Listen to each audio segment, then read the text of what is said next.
kira-kira kenapa sih masyarakat Indonesia tuh masih kerap melakukan tindakan yang bisa menyebabkan intoleransi agama tersebut, Pak? Baik, saya melihat bahwa pressure itu dilakukan karena ada perasaan superioritas, ketidakpuasan dari kelompok tertentu. Saya kira perlu kita lihat bahwa ya kadang itu hal-hal yang administratif itu prosedur yang lebih diutamakan daripada substansi bagaimana kita respect kepada kemanusiaan itu. Ya, agama-agama yang kita anuti boleh berbeda, tapi kita harus melihat bahwa orang-orang yang menganut agama itu adalah manusia juga, individu yang memiliki nilai masing-masing, maka kita harus saling menghormati satu sama lain dalam kehidupan bersama untuk menciptakan kerukunan dan perdamaian dalam hidup sosial kita sehari-hari.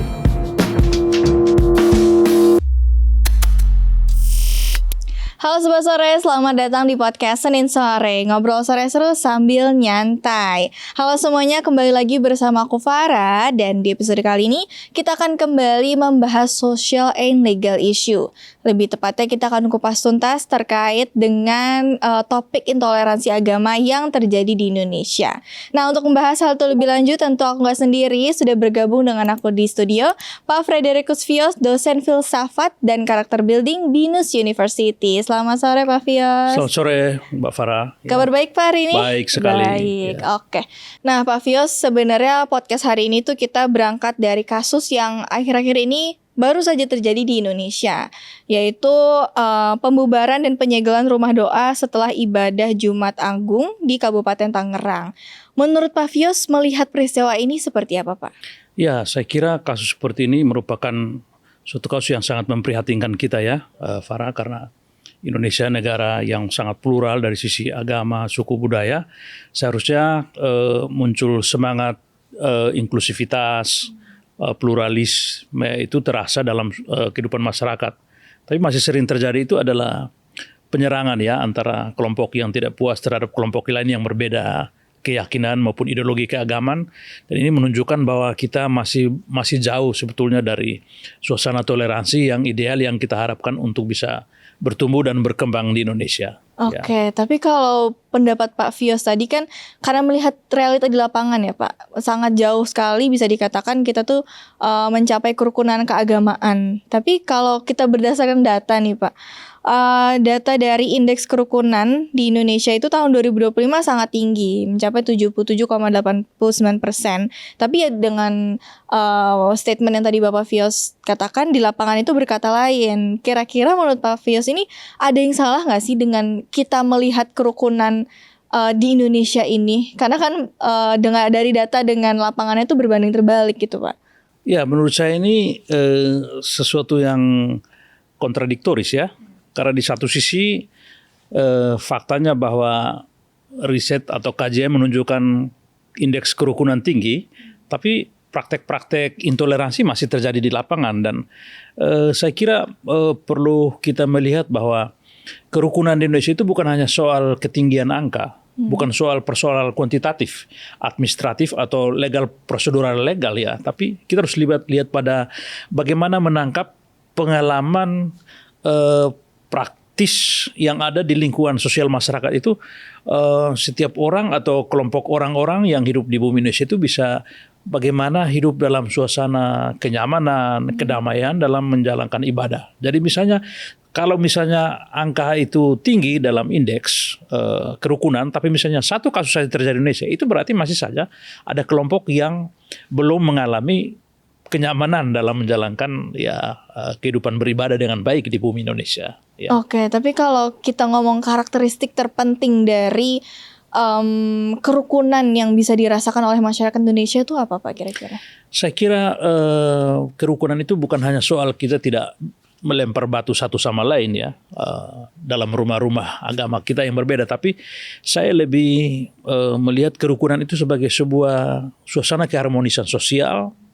Ada harmoni sosial yang muncul di tengah masyarakat karena orang memiliki kedewasaan berpikir, kematangan sikap untuk respect dan menghargai satu sama lain sebagai warga negara Indonesia, apapun agama dan latar belakang budaya, sosial dan sebagainya. Jadi mesti ada penghargaan, respect terhadap nilai-nilai kemanusiaan dan juga respect pada kebinekaan. Ya, kita ada semboyan Bhinneka Tunggal Ika di Indonesia itu, saya kira mesti respect pada bukan hanya slogan, tapi bagaimana itu menjadi nilai yang dihidupi dalam keseluruhan hidup harian kita. Ya. Oke, tapi kalau boleh dielaborasi lagi nih Pak, kira-kira kenapa sih masyarakat Indonesia tuh masih kerap melakukan tindakan yang bisa menyebabkan intoleransi agama tersebut, Pak? Baik, saya melihat bahwa pressure itu dilakukan karena ada perasaan superioritas dalam diri kelompok tertentu yang merasa ini dia lebih hebat dari kelompok yang lain, atau dia lebih kuat dari kelompok yang lain sehingga menindas kelompok yang lemah. Okay. Jadi saya kira problem itu pada pressure dari majority society kepada minority society dalam masyarakat kita. Karena itu ini yang menurut saya itu masih dikotomi ini yang seringkali menimbulkan problem gitu ya. Oke, mungkin lebih ke mental mayoritas dan minoritas gitu. Jadi mungkin cara ya berpikir Pak itu ya. sebetulnya juga itu mempengaruhi sebetulnya ya. Oke. Tapi kalau kita kembali lagi ke kasus yang memberangkati kita kepada podcast hari ini itu Pak, kan itu ada dalih izin bangunan. Jadi kantor yayasan tersebut tuh tidak memiliki izin bangunan sebagai rumah doa, dan izin bangunan ini kan yang dipermasalahkan oleh warga sekitar. Tapi kalau dari sisi etika dan filsafat Pancasila, gimana sih kita tuh bisa menundukkan hak asasi beribadah dengan aturan administratif gitu Pak? Ya, saya lihat itu dalam banyak hal di Indonesia itu izin untuk mendirikan bangunan kan kita biasanya ada aturan-aturan itu ya. Aturan-aturan izin lingkungan dan sebagainya, sampai dengan terakhir itu pemerintah mengeluarkan IMB untuk mendirikan bangunan. Lalu itu akhirnya bisa digunakan. Tapi yang saya lihat di Indonesia banyak kelompok, misalnya kelompok-kelompok kaum minoritas, kadang itu kan kesulitan untuk misalnya memperoleh izin seperti itu. Jadi kalau misalnya dapat tempat, lalu mereka mungkin hanya izin sosial saja dengan lingkungan sekitar, lalu akhirnya bisa beribadah di situ. Karena mungkin membangun sebuah rumah ibadah yang sebetulnya mau legal itu prosesnya panjang, betul, prosedural, dan itu seringkali itu bahkan dirasa kesulitan ya oleh kelompok-kelompok itu, sehingga mungkin hanya izin sosial lalu mereka bisa menjalankan pertemuan lah ya secara rohani seperti itu. Nah, kita lihat kalau memang itu ada ketidakpuasan dari kelompok tertentu, saya kira perlu kita lihat bahwa ya kadang itu hal-hal yang administratif itu prosedur yang lebih diutamakan daripada substansi bagaimana kita respect kepada kemanusiaan itu. Ya. Oke, jadi mungkin bisa dibilang kalau saya lihat dari beberapa portal media gitu Pak, emang izin bangunan yang sudah diminta oleh rumah doa ini tuh udah dari 2023, tapi sampai sekarang tuh kan emang masih terhambat prosesnya masih panjang dan lain sebagainya. Jadi ya kantor yayasan tersebut juga menjadi sebagai rumah doa. Tapi betul sih kata Pak Vios tadi, seharusnya tidak hanya dipandang dari situ saja ya Pak. Kita harus respect juga terhadap. Respect. Lalu juga lihat dari hak orang menjalankan keagamaan dia juga harus diperhatikan. Jadi bukan hanya soal sisi hukum atau legalitas, tapi bagaimana sisi kemanusiaan kelompok yang misalnya mau ada niat baik, misalnya mau berdoa atau melakukan perjumpaan spiritual gitu ya. Oke, tapi kita kembali lagi ke syarat-syarat dari pemberdirian rumah doa ini tuh kan ada syarat yang harus dipenuhi, yaitu 90/60 itu Pak Vios. Jadi 90 orang pengguna rumah ibadah dan 60 orangnya itu mendapat dukungan warga sekitar, baru bisa dikatakan dia tuh mempunyai izin untuk mendirikan rumah doa. Tapi banyak banget nih Pak Vios, banyak tokoh agama yang khawatir syarat ini tuh harus dipertahankan karena banyak worry-worrynya juga gitu dari aktivis dan lain sebagainya. Kalau sebagai akademisi Pak Vios sendiri, syarat kuantitatif seperti ini tuh apakah masih relevan di negara Indonesia yang juga beragam gitu Pak? Ya, saya kira kalau menurut saya dalam konteks pluralisme, dalam konteks multikulturalisme, syarat seperti itu ya sebetulnya tidak relevan gitu. Karena kita harus bisa memberikan ruang pada bertumbuhnya dan berkembangnya nilai respect pada realitas keberagaman itu. Sehingga kalau misalnya kita patokannya itu, maka misalnya siapa yang tidak mendapatkan syarat-syarat itu, maka berarti dia tidak bisa menjalankan peribadatan dia dengan baik. Jadi di satu sisi harus dilihat juga bahwa hak sipil atau juga hak warga negara itu tidak boleh sampai dikorbankan untuk karena sesuatu yang bersifat administratif legal. Dan saya kira pemerintah juga mesti mempermudah misalnya kelompok yang niat baik untuk memproses itu. Tapi kalau misalnya sikap pemerintah atau juga oknum-oknum tertentu menutup diri atau tertutup atau tidak mau ikhlas dan tulus membantu, ya pasti akan terus kesulitan gitu ya. Oke, tapi kalau misalkan Pak Fios tadi beranggapan tidak relevan, lalu sebenarnya model verifikasi kualitatif seperti apa yang dipandang itu bisa lebih adil, terus juga memastikan sebuah rumah ibadah itu diterima oleh lingkungannya dan juga tentunya tanpa membebani kelompok minoritas itu sendiri? Ya, pertama mungkin saya sih melihat di sisi bagaimana yang penting menurut saya itu bisa ada tercipta suasana kerukunan secara sosial dalam konteks di mana jemaat itu berada ya. Kalau misalnya mereka bisa membangun hubungan sosial dengan lingkungan setempat, gotong royongnya baik, kepedulian sosialnya tinggi, ya persaudaraannya itu bagus, di situ harusnya tidak masalah gitu sebetulnya ya. Jadi ada penerimaan sosial ya, social acceptance itu. Kalau misalnya itu memang sulit untuk terwujud misalnya, mungkin kita bisa pakai perspektif yang lain, yaitu bahwa melihat juga di sisi dari hak warga negara untuk menjalankan peribadatannya juga bisa dibantu dari perspektif itu juga. Iya, karena sebenarnya ya ini hak masing-masing hak warga individu negara, ya betul, Pak ya, betul. untuk bisa menjalankan ibadahnya dengan aman, nyaman dan juga tentram gitu. Itu hak konstitusional. Oke.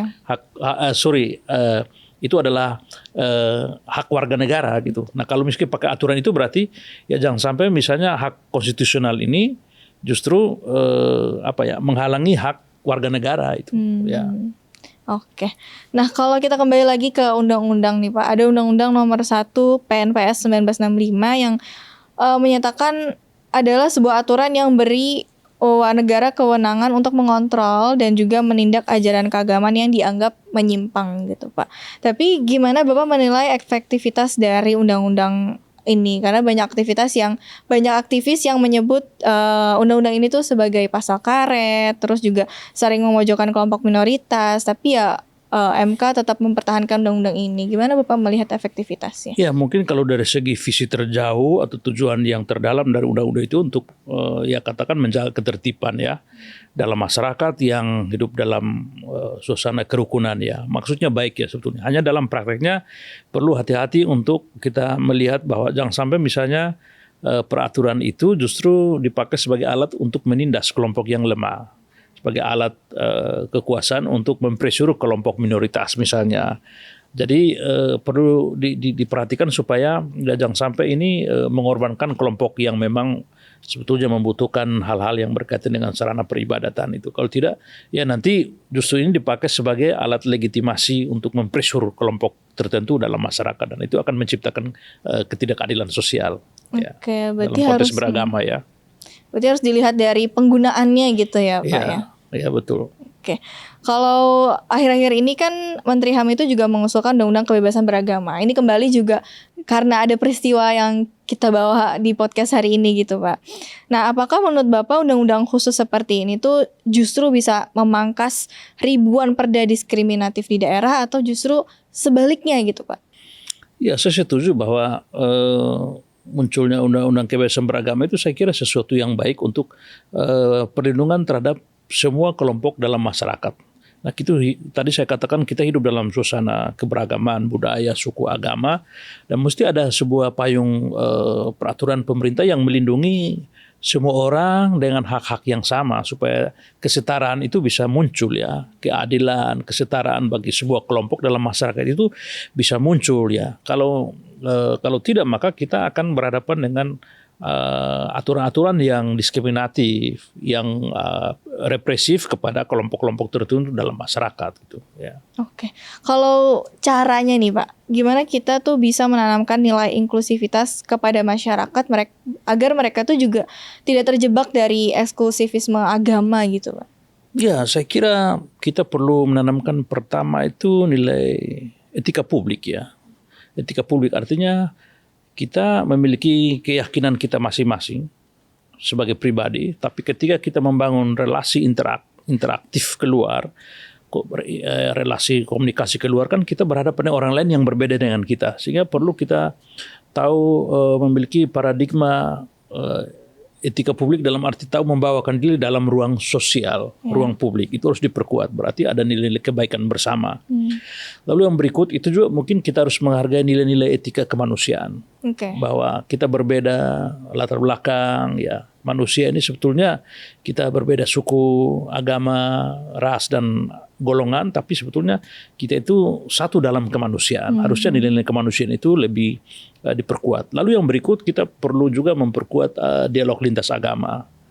Nah, jadi tidak boleh misalnya kelompok-kelompok itu eksklusif di dalam kelompok sendiri, tapi harus ada kerja bersama secara sosial, ada kerja kolaboratif, misalnya proyek sosial membersihkan lingkungan bersama-sama lintas agama. Jadi terjadi pembauran sosial, pembauran kelompok beragama berbeda, sehingga lama-lama kecurigaan, praduga itu bisa hilang. Karena apa? Kita satu dalam hal-hal yang bersifat sosial dan kemanusiaan. Oke, cara Pavios yang pertama itu sebenarnya sudah dituangkan di Bhinneka Tunggal Ika ya Pak ya. Tapi mungkin emang ya masyarakat sekarang itu tidak terlalu menerapkan itu di kehidupan sehari-hari. Jadi memang ya inilah terasa intoleransi agamanya terasa lebih tinggi gitu ya betul, Pak ya. Setuju. Ya. Oke, tapi kalau misalkan selain melalui pendidikan formal nih Pak, tadi kan ada etika publik dan lain sebagainya, kira-kira apa peran konkret yang harus diambil oleh tokoh agama lokal? Mungkin mereka juga dilihat sebagai tokoh terpandang gitu ya Pak ya, untuk meruntuhkan tembok eksklusivisme di tengah masyarakat yang cukup heterogen di Indonesia ini.